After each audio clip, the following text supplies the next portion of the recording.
우리 이 민족의 명절인 추석을 앞두고 있지만 사실 이 땅의 많은 사람들은 쓸쓸함과 외로움으로 지쳐 있습니다. 절망과 낙심이라고 하는 질병에 시달리고 있습니다. 속박과 굴레에서 몸부림치며 방황하는 이 땅의 모든 사람을 향해서 우리가 외쳐야 할 메시지는 이것입니다. 예수 그리스도가 답입니다. 어떤 인생의 고난과 절망의 순간에도 예수 그리스도를 만나면 희망은 있습니다. 어떤 무너지는 순간에도 예수 그리스도를 만나기만 하면 다시 일어날 수가 있습니다. 기억하십시오. 모든 인간의 완전한 소망은 예수 그리스도이십니다. 그래서 오늘 또 예수를 만날 수 있기를 바랍니다. 예수를 인격적으로 체험할 수 있기를 바랍니다. 우리는 세상을 향해서 이 사실을 외쳐야만 합니다. 그런 의미에서 기독교의 신앙은 중보의 사역입니다. 기독교에서 올바르고 건강한 신앙은 자신만 잘 믿는 신앙이 아니라 하나님과 세상 사람들을 연결시켜 주는 것입니다. 그런데 우리가 중보의 사역이라고 할 때에 기도만을 생각하는 사람들이 꽤 많이 있습니다. 그러나 기억해야 될 사실은 전도의 사역도 중보의 사역이라는 것입니다. 왜냐하면 주님을 알지 못했던 영혼들을 주님 앞으로 인도하는 일이기 때문에 그렇습니다. 그래서 사도 바울은 로마서 15장 16절에서 자신이 하나님 앞에서 받은 은혜 가운데 하나를 이렇게 고백하고 있는 것을 볼 수가 있습니다. 우리 한번 같이 읽도록 하겠습니다. 다 같이 읽겠습니다. 시작. 여기서 사도 바울은 그가 하나님께로 받은 은혜 가운데 하나로 복음의 제사장 직분을 말씀하고 있습니다. 제사장이라고 말하면 백성들의 죄나 고통을 가지고 하나님 앞에 나아가서 하나님과 인간 사이에 중보자의 사역을 하는 사람들을 연상하게 됩니다. 그리고 제사장의 사역을 말할 때에는 기도와 찬양과 같은 것들을 연상하게 되기도 합니다. 그러나 바울이 제사장의 역할 가운데 하나로 복음의 제사장 직분이라는 표현을 사용하고 있는 것을 주의해서 보시기 바랍니다.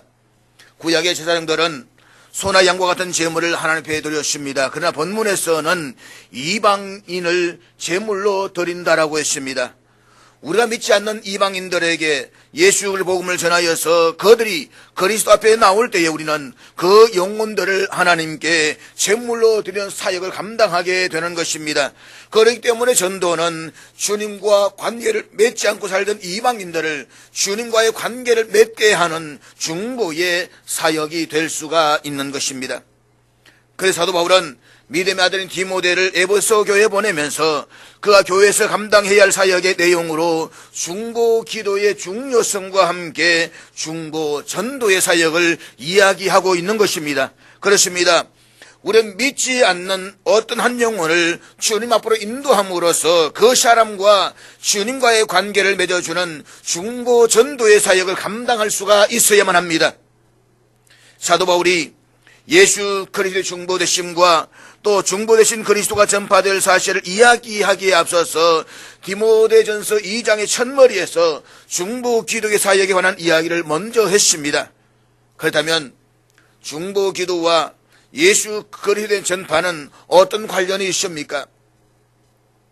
기도와 복음 전파의 관련성을 우리에게 적용시키기에 앞서서 먼저 예수님의 사건으로 되돌아가서 한번 생각해 보려고 합니다. 히브리서 7장 24절에 보면 그리스도 영원한 제사장직에 대해서 말씀을 하고 있습니다. 구약의 제사장 직분은 일시적인 것에 불과했습니다. 제사장들의 생명은 유한한 것이기 때문에 그들이 제사장 노릇을 하고 있는 특정한 기간에만 이 중보의 사역이 가능했습니다. 구약시대의 이러한 일시적인 제사장들과 예수님을 비교하면서 히브리서 기자는 이렇게 말씀하고 있습니다. 같이 읽도록 하겠습니다. 시작. 예수는 영원히 계심으로 그 제사장 직분도 그를 갈리지 아니하느니라. 그리스도는 영원한 제사장이라는 사실입니다. 그리스도께는 끝이 없습니다. 그분은 영원 전부터 계셨던 것처럼 영원히 계실 것입니다. 인간의 몸을 입고 이 땅에 거하신 특정한 시간이 있었지만 그분은 그 이전부터 계셨습니다. 아브라함이 나기 전부터 나는 있느니라고 말씀하신 그 주님은 영원히 계십니다. 따라서 그분이 감당하시는 제사장의 직분은 영원할 수밖에 없는 것입니다. 이런 영원한 제사장에 대해서 선포한 다음에 이어지는 25절의 말씀을 같이 읽도록 하겠습니다. 다 같이 읽겠습니다. 시작. 여기에서 그러므로 라고 하는 말씀은 그분이 영원히 제사장이 되심으로 라고 하는 이 말씀입니다. 이 말씀은 그리스도께서 영원히 제사장으로 계시기 때문에 자기를 힘입어 하나님께 나아가는 자들을 그분이 구원하실 수 있다라고 증언을 합니다. 그렇습니다. 성경은 그리스도의 영원한 제사장 직분, 특별히 기도의 제사장직을 이야기하면서 이것이 바로 주 앞에 나오는 사람들을 구원하실 수 있는 이유라고 가르치고 있습니다. 그분의 중보 기도가 바로 사람들의 구원의 중요한 근거가 된다는 사실을 선포하고 있는 것입니다. 사랑하는 여러분, 우리는 결코 예수님과 같은 중보자는 아닙니다. 그렇지만 중보자이신 예수님을 소유하고 있기 때문에 우리도 그리스도 안에서 작은 중보자의 역할을 감당할 수가 있습니다. 이것이 바울이 그리스도인들에게 중보의 기도를 가르치고 있는 중요한 근거라고 말씀할 수 있습니다. 그렇다면 우리 어떤 사람에게 복음을 전하기 전에 우리 먼저 그들을 위해서 기도해야만 합니다.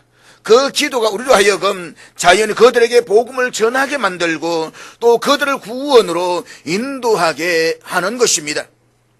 사실 전도하는 사람은 기도하는 사람들입니다. 또 기도하는 사람들은 반드시 전도하는 사람이 되고야 마는 것입니다. 이들 중에 어느 것 하나가 없다라고 한다면 그것은 참으로 기도하지 않았거나 참으로 전도하지 않았거나 둘 중에 하나인 것입니다. 이 두 가지는 결코 분리될 수가 없습니다. 사도행전에 나타난 전도의 사역을 살펴보아도 이 두 가지는 분리될 수가 없는 사역으로 나타나고 있는 것을 볼 수가 있습니다. 우리가 구원받지 못한 사람에 대한 마음의 부담과 관심을 가지고 그들을 위해서 참으로 기도하고 있다라고 한다면 그들에게 궁극적으로 복음을 전하지 않을 수가 없게 되는 것입니다. 또한 우리가 기도하고 있기 때문에 그들은 마침내 우리의 기도를 통해서 복음을 접하게 될 것입니다. 그리고 주님 앞에 나오고야 말 것입니다. 그러므로 기억하십시오. 기도와 복음 전파는 분리될 수가 없는 사역인 것입니다. 그래서 우리는 기도를 통해서 전도로 나아가야 되는 것입니다. 우리 주변의 사람들을 위한 중보 기도의 사역은 궁극적으로 참 중보자가 되시는 예수 그리스도를 그들에게 정관한 결과를 가져오고야 하는 것입니다. 그렇다면 우리는 무엇을 전해야만 합니까? 오늘 본문 5절과 6절이 그 대답을 주고 있는데 본문 5절과 6절 말씀 우리 다 같이 읽도록 하겠습니다. 같이 읽습니다. 시작. 이 두 구절 속에 우리가 복음 증거의 사역을 감당할 때에 전해야 될 가장 중요한 메시지가 들어있다라고 생각을 합니다. 먼저 우리는 살아계신 한 분 하나님을 증거해야만 합니다. 모든 유한한 인간은 본질적으로 절대적인 신을 향하고 있습니다. 그가 어떤 신앙을 갖고 있든 간에 내면적인 존재는 언제나 영원한 신을 향하는 마음이 있다는 것입니다. 그래서 자신들의 필요와 위로를 얻기 위해서 자연들을 통해서 신들을 더듬어 찾아갑니다. 그렇기 때문에 타락한 인간은 본질적으로 다신론적인 것입니다. 내가 필요하고 내가 위로받기 위해서 수많은 피조물 가운데서 찾아가는 신은 결과적으로 범신론적이고 다종교적이다라고 말할 수가 있는 것입니다. 그러나 성경 하나님은 인간이 자신들의 필요와 욕구를 채우기 위해 찾아가는 그런 분이 아니라 스스로 우리 인간을 찾아오시는 분이십니다. 그래서 성경 분명히 이렇게 가르치고 있습니다. 하늘과 땅에는 오직 한 분 하나님만이 계신다고 말입니다. 그렇습니다. 하나님은 한 분 유일하게 계시는 영원한 분이십니다. 그럼에도 불구하고 타락한 인간은 자신들이 중심이 되어서 자신들의 욕망을 채우고자 자연을 통해서 수많은 신들을 만들어냈습니다. 구약성을 읽어보게 되면 유일하신 하나님을 믿고 있었던 이스라엘 백성들이 하나님과 올바른 관계를 맺지 못하고 있었을 때에 가장 많이 범하고 있었던 죄가 바로 우상 숭배의 죄였다는 사실을 알 수가 있습니다. 모세가 시내 산에 올라갔을 때에 이스라엘 백성들은 자기들의 지도자가 눈앞에 보이지 않으니까 그 짧은 기간을 이용해서 금송아지를 만들어 놓고 눈에 보이는 우상을 숭배하기 시작했습니다. 이렇게 하나님의 계시를 접했던 이스라엘 백성들조차도 끊임없이 우상 숭배에 빠집니다. 그것이 하나님을 떠난 인간의 부패성인 것입니다. 그러나 기억하십시오. 온 우주를 창조하시고 하늘과 땅을 다스리시는 영원한 분은 하나님이십니다.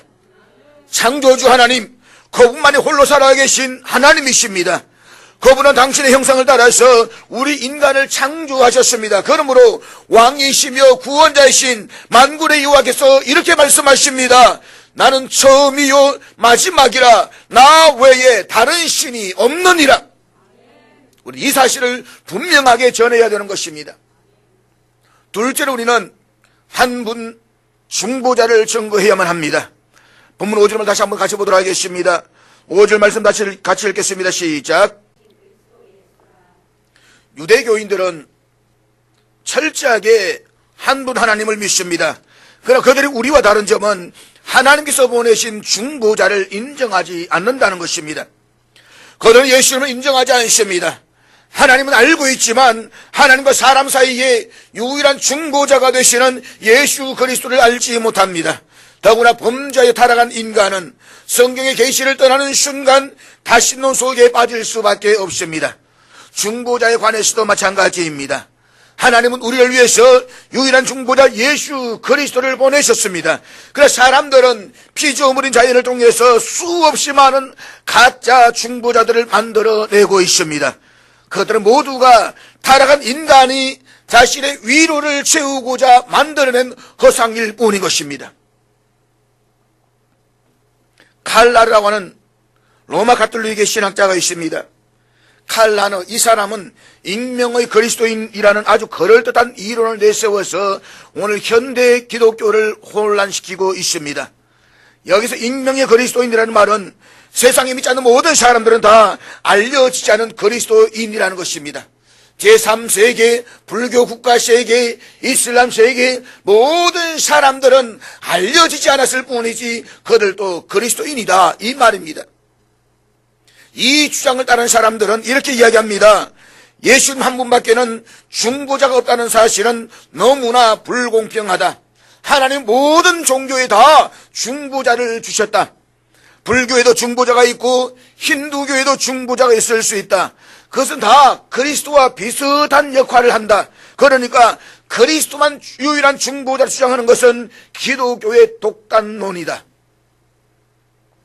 이런 주장을 바탕으로 해서 로마 가톨릭 교회는 종교 다원주의를 받아들였습니다.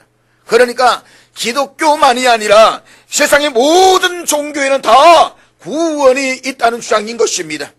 이런 주장은 살아계신 한 분 하나님을 부정하는 것과 같은 무서운 범죄가 아닐 수가 없습니다. 성경은 하나님과 인간 사이에 유일한 중보자로서 그리스도 외에 다른 중보자를 우리에게 보내신 일이 없다라고 분명하게 말씀하고 있는 것을 기억해야 됩니다. 요한복음 14장 6절 말씀 우리 한번 같이 읽도록 하겠습니다. 다 같이 읽습니다. 시작. 계속해서 사도행전 4장 12절 말씀 우리 같이 읽겠습니다. 시작. 다른 이로서는 구원을 받을 수 없나니 천하 사람에게 구원을 받을 만한 다른 이름을 우리에게 주신 일이 없음이라 하였더라. 사랑하는 여러분, 구원자는 오직 예수 그리스도 한 분밖에는 없습니다. 모든 종교가 저마다 구원의 길을 가지고 있고 중보자를 가지고 있다고 한다면 우리가 다른 종교인들에게 복음을 전할 필요가 없습니다. 만약 이 사상을 갖게 된다고 한다면 우리에게 예수 그리스도는 필요가 없습니다. 모든 종교의 구원이 있는데 왜 하나님께서 독생자를 우리에게 보내셔야만 했습니까? 할 일이 없어서 보냈습니까? 시간 남아돌아서 보냈습니까? 그 귀한 독생자를 우리에게 주시기까지 사랑하신 그 이유가 무엇입니까? 그분 외에는, 그 길 외에는 구원이 없기 때문인 것입니다. 만약에 익명의 그리스도인이 논리를 받아들이게 된다고 한다면 이 땅에 교회가 있을 이유도 하당 이유가 없는 것입니다. 그것이 자유주의 신화 사상을 받아들이고 있는 교회들의 비극인 것입니다. 그러한 사상을 수용한 사람들은 이렇게 이야기를 합니다. 하나님은 모든 종교에 그 나름대로의 구원의 길을 허락하셨다. 그러므로 모든 종교가 평화롭게 공존하는 것이 현대를 위한 선교 방법이다. 믿지 않는 사람들을 믿도록 만들 필요가 없다. 그것은 과거 제국주의의 건성이다. 가서 그 사람들과 평안히 같이 살면 된다. 그것이 선교이다. 이렇게 하면 전도가 없어져 버리는 것입니다. 주님에 대한 애정도 없어져 버리는 것입니다. 이것은 교회를 파괴하고자 하는 참으로 무서운 사탄의 신학이 아닐 수가 없는 것입니다. 언뜻 들으면 굉장히 넓은 마음을 가진 것 같지만 실상 이것은 예수 그리스도의 대속적인 죽음을 부정하는 것입니다. 그리고 그리스도를 땅에 보내셔서 십자가에 피 흘려 죽게 하심으로써 나타내신 하나님의 엄청난 희생의 사랑을 정면으로 부정하는 하나님에 대한 모독인 것입니다. 오늘날 우리 주위에 이런 사상을 기독교의 이름을 주장하는 사람들이 상당히 많다는 사실에 우리는 주의해야만 합니다. 그럼 우리는 저장에서 분명하게 외쳐야만 합니다. 성경으로 돌아가십시오. 말씀대로 돌아가십시오. 성경은 온 인류의 중보자는 오직 한 분 그리스도밖에 없다는 것을 분명하게 가르치고 있습니다. 하나님이 한 분이신 것처럼 그 하나님께 나올 수 있는 중보자도 단 한 분밖에 없습니다. 그분은 바로 예수 그리스도이십니다. 그렇기 때문에 예수님께서는 이렇게 말씀하십니다. 내가 곧 길이요 진리요 생명이다. 우리가 한 분 하나님 사상을 부정하게 되면 우상 숭배와 다신론에 빠지게 되는 것처럼 한 분 중보자를 부정하게 되면 소위 보편적 구원론에 빠지고 마는 것입니다. 보편적 구원론이라고 하는 것은 모든 사람들이 다 저절로 구원받게 된다는 이론입니다. 그들은 이렇게 말합니다. 하나님은 사랑의 하나님이시기 때문에 모든 사람은 저절로 다 구원받게 될 것이다. 이 말들은 얼마나 편합니까? 이 말들은 얼마나 좋습니까? 교회 나올 필요도 없습니다. 그렇게 예수 믿을 필요도 없다는 것입니다. 적당히 살아도 다 구원을 받을 수가 있습니다. 심지어 이들은 사랑의 하나님은 우리가 생각하는 것처럼 그렇게 나쁜 하나님이 아니시기 때문에 라고 말하면서 영원한 지옥도 거부합니다. 다시 말해서 내가 이 땅에 좀 나쁘게 살고 행실이 아끼면 지옥에서 살겠지만 어느 때가 지나면 그 형벌이 없어져서 천국으로 옮겨진다는 것입니다. 그래 영원한 지옥을 거부하는 것입니다. 얼마나 듣기 좋은 소리입니까? 세상에서 악을 행하고 내 마음대로 살다가도 내가 지옥에서 조금 살지만 마침 이 땅에서 감옥에 들어가면 형기가 다 살 때까지 살고 나오는 것처럼 그렇게 된다. 얼마나 좋은 이야기입니까? 그러나 이런 생각은 하나님의 공의로우심과 하나님의 거룩하심을 부정하는 것이 되고 마는 것입니다. 그리고 독생자 예수 그리스도께서 전 인류의 죄를 담당하시고 십자가에서 보배로운 피를 흘리신 그 거룩한 희생을 정면으로 부정하는 것입니다. 그러므로 기억하십시오. 예수 그리스도는 구원이십니다. 믿음의 천당인 것입니다. 불신은 지옥인 것입니다. 어느 정도 살다가 천당 가는 것이 아니라 영원히 그전 지옥에 있다고 말씀하고 있는 것입니다.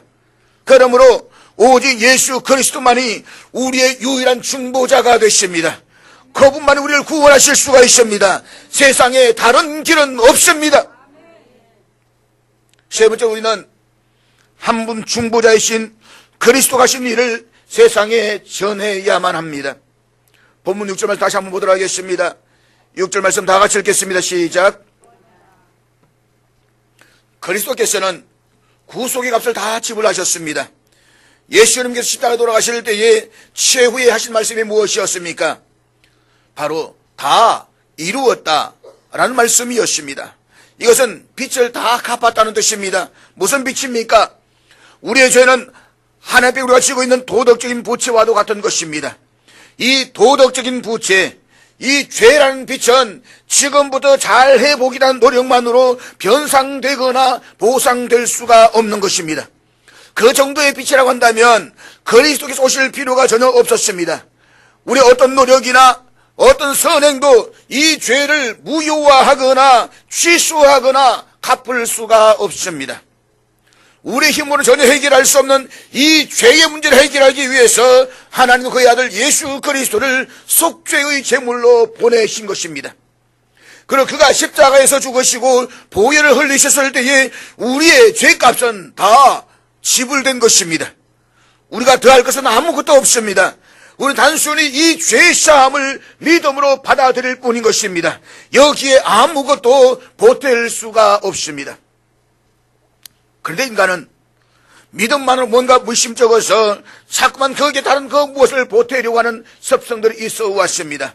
그래서 공로사상을 내세워서 행함을 강조하기도 하고 이성적인 지식을 강조하면서 깨달아야 된다, 배워야 된다라고 주장하고 있다는 것입니다. 그러나 기억하십시오. 우리의 구원에는 예수 그리스도를 믿기만 하면 되는 것입니다. 믿으면 구원받는 것입니다. 여기 다른 아무것도 보탤 수가 없습니다. 그리고 보탤 필요도 없습니다. 속죄의 사역은 우리 주 예수 그리스도께서 완성하신 것입니다. 우리가 해야 할 일은 단순히 완성된 속죄의 사역을 믿음으로 받아들이기만 하면 되는 것입니다. 믿으십시오. 그리스도 나의 구원자이심을 믿으십시오. 그가 행하신 일을 믿으십시오. 우리는 예수 그리스도의 구속의 은혜를 입었기 때문에 이제부터 우리는 하나님이 기뻐하시는 믿음과 사랑과 거룩함을 지키는 백성들로 살아갈 수가 있는 것입니다. 사랑하는 여러분, 예수님께서는 우리를 구속하기 위해서 자기 자신을 온전히 드렸습니다. 그가 모든 사람을 위하여 자기를 대속물로 주셨다. 그렇습니다. 우리를 구속하신 대가는 예수님 자신의 생명이었습니다. 예수님께서는 모든 사람이 예수님 자신을 믿음으로써 하나님 앞에 나올 수 있도록 복되고 영광스러운 길을 열어주셨습니다. 이것이 바로 복음입니다. 우리는 이 사실을 알지 못하는 세상 사람들에게 이 복음을 전해야만 합니다. 이 중에 어느 것 하나를 빠져버리면 우리는 복음을 전하고 있는 것이 아닙니다. 첫째는 한 분 하나님을 분명히 전파해야만 합니다. 그 다음에는 한 분 하나님으로 나올 수 있는 길이 되어주신 충분한 오직 예수 그리스도뿐이라는 사실을 전해야만 합니다. 그리고 마지막으로 예수 그리스도가 우리로 하여금 하나님께 나올 수 있도록 자기 자신을 십자가에 내어주신 일을 전해야만 합니다. 이것은 결코 타협할 수 없는 복음의 핵심인 것입니다. 이 복음을 상실하면 기독교는 모든 것을 다 상실해버리고 마는 것입니다. 이것을 놓쳐버리면 복음의 열정도 상실하게 되고 하나님의 사랑도 망각해버리고 마는 것입니다. 이제 우리는 중보전도의 사역이 얼마나 놀랍고도 영광스러운 특권인가를 기억해야만 합니다. 다시 한번 사도 바울은 디모데에게 에베소 교회로 보내면서 이 중보 전도의 사역이야말로 중보 기도의 사역이만큼 중요하다고 말씀하시면서 그는 이 중보 기도 전도의 사역의 특권에 대해서 본문 7절에서 이렇게 말씀하고 있습니다. 7절 말씀을 다 같이 읽겠습니다.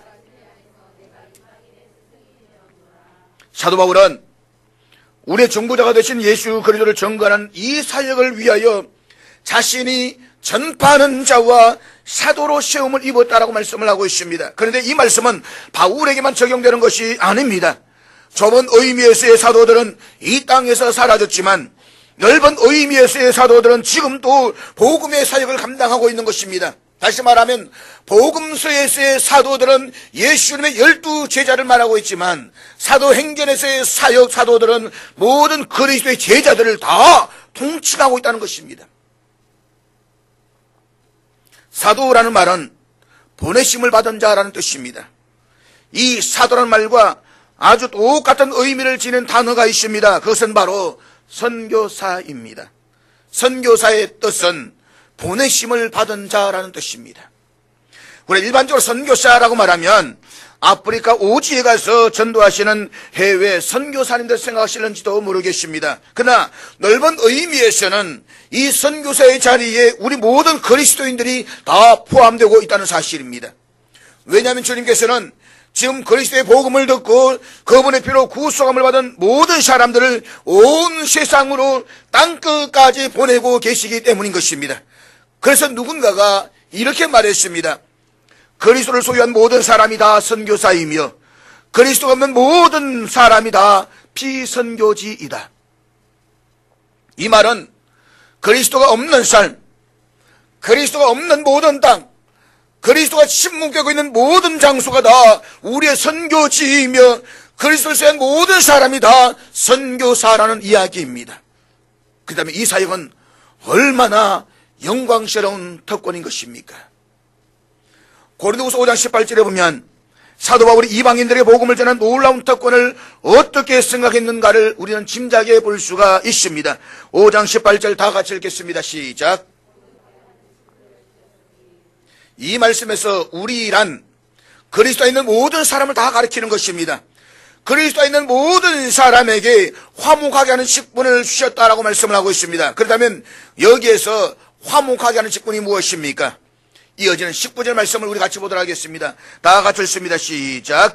곧 하나님께서 그리스도 안에 계시사 세상을 자기와 화목하게 하시며 그들의 죄를 그들에게 돌리지 아니하시고 화목하게 하는 말씀을 우리에게 부탁하셨느니라.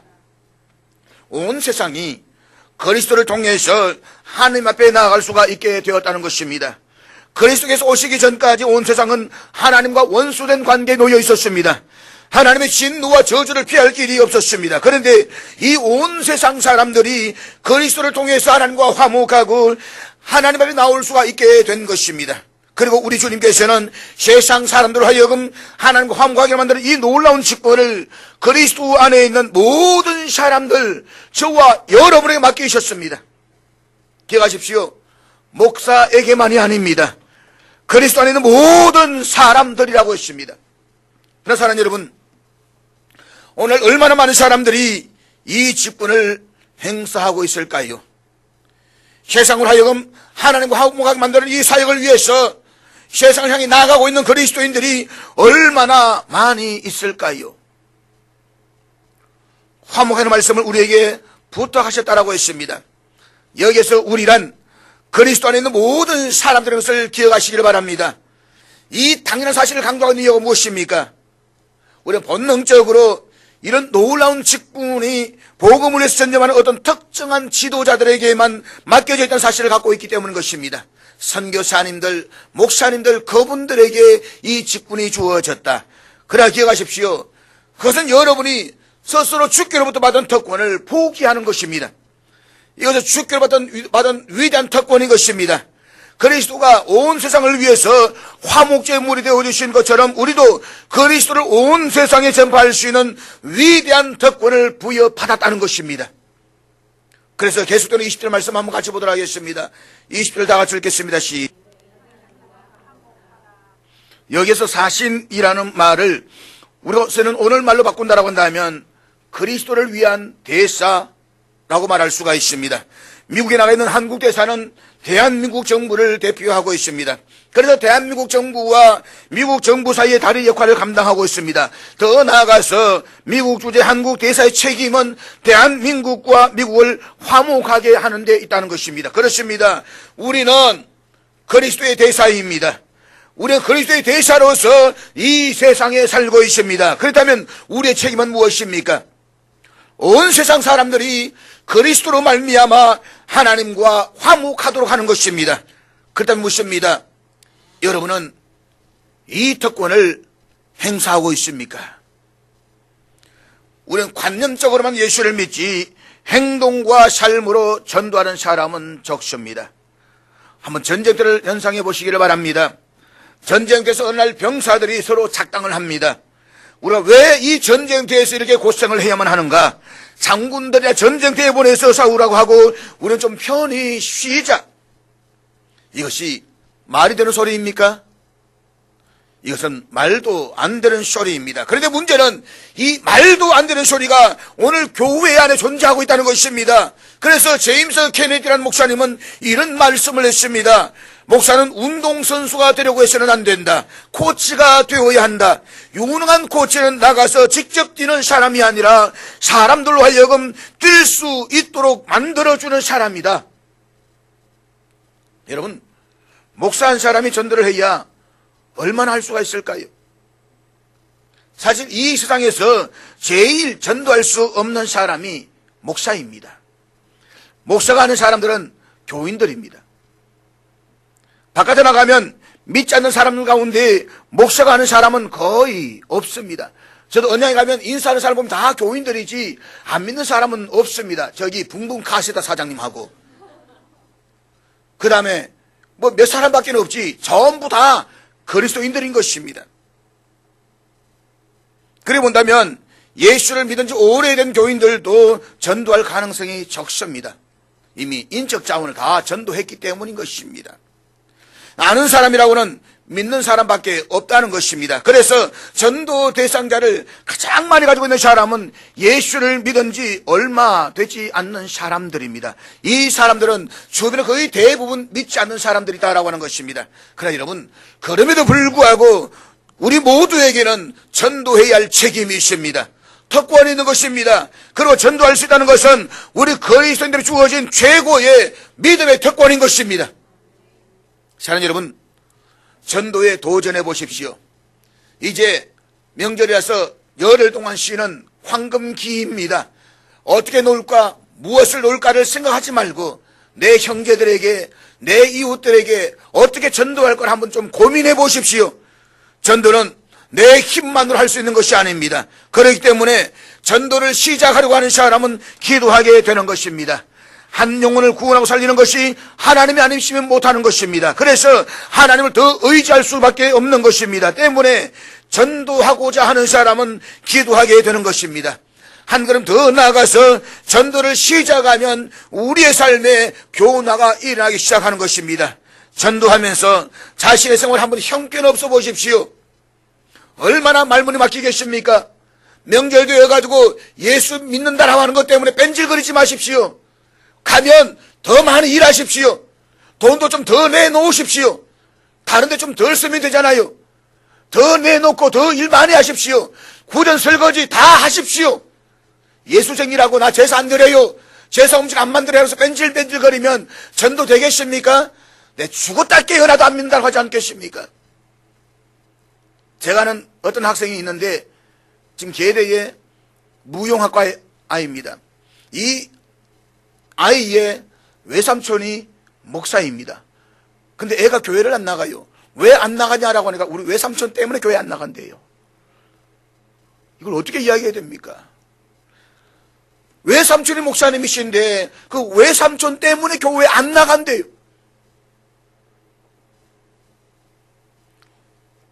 전도하기 시작하면 우리의 삶은 바뀌어야 됩니다. 전도하기 시작하면 다른 사람에게 더 친절하게 되고 그들에게서 전도의 기회를 더 잡기 위해서 더 겸손하게 섬길 수밖에 없는 것입니다. 결국 전도가 자신의 삶을 바꾸게 만드는 것입니다. 뺀질거리지 마십시오. 제발 뺀질쟁이가 되지 마십시오.